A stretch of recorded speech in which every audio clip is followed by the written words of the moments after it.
Hello, meu povo, tudo bem com vocês? Eu espero que sim. Hoje aqui é o nosso vídeo de sexta-feira da nossa série O Direito, onde eu analiso séries, filmes ou vídeos no YouTube de falas específicas que eu acho mega prejudicial.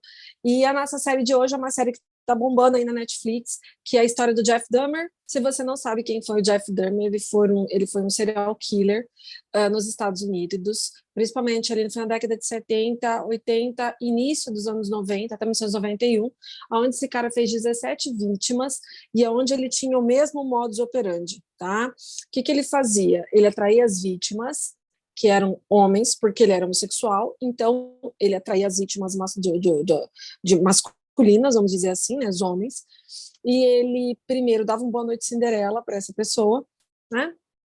E ele depois estrangulava essa pessoa e praticava necrofilia, ele praticava outros tipos de abuso. Depois ele fazia o quê? Dissecava o cadáver, separava algumas partes e ficava com alguns órgãos dessa pessoa. Sei lá, o coração, o crânio, ele ficava também com as genitais. Então, era variada, o modus operandi dele era no mesmo sentido, mas de cada pessoa ele guardava uma parte. Acontece que dentro da série da Netflix eles mostram a história de Jeff Dahmer desde a infância dele conturbada até o falecimento dele, tá? Acontece, gente, que é importante pontuar que serial killers, eles nascem assim. Ai, não é porque os pais tinham uma situação conturbada, o casamento horrível, a mãe tomava remédio, o pai era ausente. Não, ele nasce dessa forma, tá? A primeira vítima do Jeff Dahmer foi em 1978, se não me falha a memória, no filme, que ele deu carona para um rapaz que ia para um show, e quando o rapaz falou que queria ir embora, ele arremessou uma anilha, né, de fazer musculação no cara, matou o cara com essa anilha e enterrou o corpo dele dentro da casa lá da avó dele, dissecou os ossos, ele jogou no meio do mato. E aí, o que acontece? Como esse Dahmer, isso daí, esse crime que ele cometeu, já presta a se formar no ensino médio, faltando 3 semanas. Aí o pai dele mandou ele para uma faculdade, porque a mãe dele largou ele dentro de casa, falou assim, ó, vou sumir com seu irmão, que no divórcio estavam disputando pelo irmão, porque ele era o mais velho, eu vou sumir com seu irmão e você fique nessa casa. Quando o pai dele encontra ele nessa casa, ele está completamente sozinho, sem dinheiro, magro, bebendo pra caramba, e o pai dele fala, olha, eu quero ajudar você.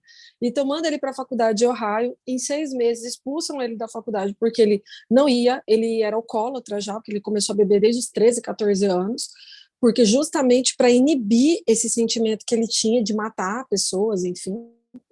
E não dando certo, ele foi expulso dessa faculdade, o pai dele deu a opção para ele arranjar emprego e ir para o exército americano. Ele foi para o exército americano, passou 2 anos no exército como tipo um paralegal, assim, né, que a gente fala, e quando ele ficou né, no exército, ele saiu de lá também, porque dizem que ele foi expulso, porque ele assediou 2 colegas, tá? Enfim, gente, depois disso, ele volta, ele começa a ter trabalhos comuns na cidade, né? Em bares, tira sangue de uma pessoa ou outra, começou a trabalhar em laboratório, coisas do gênero, e ele começou a frequentar, por exemplo, saunas gays, que ele foi expulso porque ele dopava os caras na sauna gay para ter relações com esses caras, né?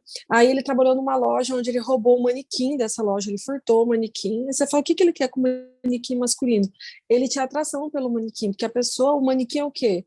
É uma coisa, um objeto que não se move. Então, ele queria ter relações. É assim que ele via as vítimas dele. Depois dos assassinatos começam a ser dessa forma.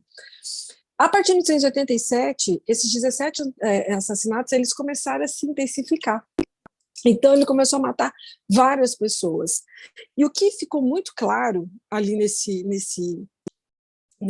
nessa série é que a polícia foi muito negligente. Porque, assim, onde ele morava, tinha uma senhora que reclamava dele sempre, viu um menino de 14 anos, parecia ser de pouca idade, que estava ensanguentado, e ela chamaram a polícia para proteger esse menino. A polícia achou que era uma briga de casal, porque, né, o Dahmer era um cara muito bonito, se você pegar as, as fotos dele na internet, um rapaz loiro muito alto, cara, parecia um modelo. Então, quem que ia desconfiar de um cara desse, né? E aí ele tinha seduzido, abusado de uma criança de 14 anos. Então, até isso, elas começaram a questionar a vizinhança mesmo. A vizinhança reclamava muito dele porque vivia fedendo na casa dele. Era fedor do quê? Ele desossava pessoas dentro da casa dele, ele cortava pessoas. Então, o cheiro de carne humana era um cheiro desagradável. Que mais? as vítimas dele foram 17. Das 17, 12 eram pessoas pretas ou indígenas, descendentes de indígenas, enfim. Então, você percebe que qual que era o modus operandi dele, por que ele fazia isso?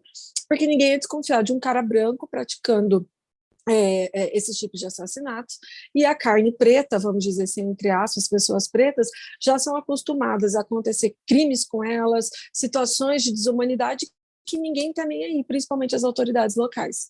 Então ele morava no prédio onde só tinham pessoas pretas, então era um facilitador muito grande ali para ele também, né?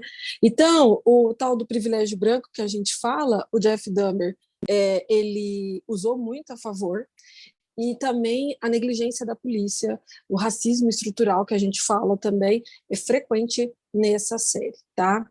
A série é muito impactante, eu não acho legal você assistir almoçando, jantando, prepara o estômago, porque você vai ver algumas cenas, sorte que assim, as cenas assim, piores, eles não mostram tanto, tem uma cena só que mostra ele tomando sangue, que ele não gosta, mas ele comia a carne das pessoas que ele matava, tá?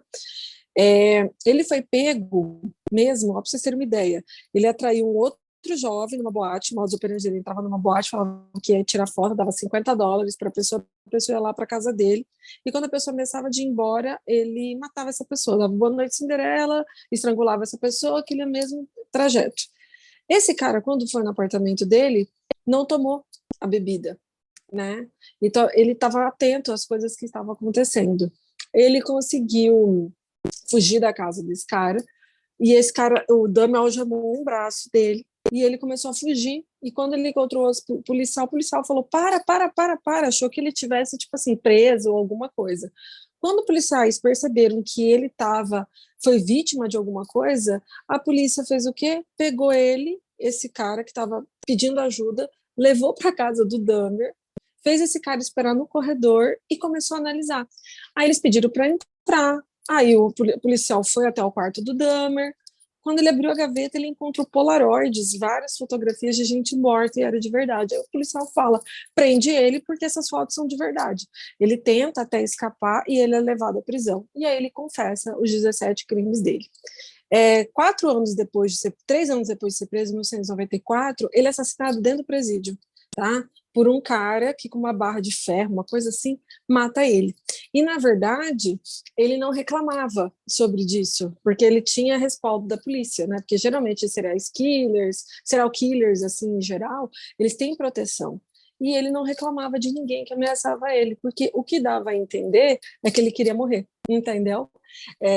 Depois você assistindo documentários à parte a respeito desse assunto, você vai perceber que ele provocava pessoas no presídio, ele não reclamava das pessoas que falavam que queriam matá-lo, porque na verdade ele queria aquilo mesmo, ele queria morrer. Né? Então, assim, a forma dele beber em excesso também era para diminuir a compulsão dele para matar pessoas, enfim, serial killer, né, gente? Então, assim, tem vários tipos de criminosos. Agora, o serial killer, ele tem que ser afastado da sociedade, ele não tem como conviver. Ele tem que ser um cara que tem que ser excluído. Aqui no Brasil, como não tem pena de morte e coisas do gênero, ele viver preso, ele tem que ser excluído. Por quê que tem que acontecer isso? Ele comete crime, ele nasce assim, é genética, é uma doença, tá? Vale a pena assistir a série do Dahmer, mas observando a parte do direito é que o privilégio branco existiu aí, racismo estrutural também é mostrado em todas as partes, e claro, nem vamos falar da questão aí dele ser um doente, um assassino em série, e que a série toda é baseada pautadas nesses crimes. Assista a história de Jeff Dahmer, e está aqui no Netflix, e tem vários documentários mostrando até entrevistas reais com o assassino. Fechou? Se esse vídeo fez sentido para você, já sabe, se inscreva, dá like, compartilha esse nosso vídeo de sexta-feira. Bora bater 4.000 inscritos aí até o final desse ano. E bora bater as visualizações aí pra gente começar a bombar nos AdSense. Até mais, gente. Beijão pra vocês.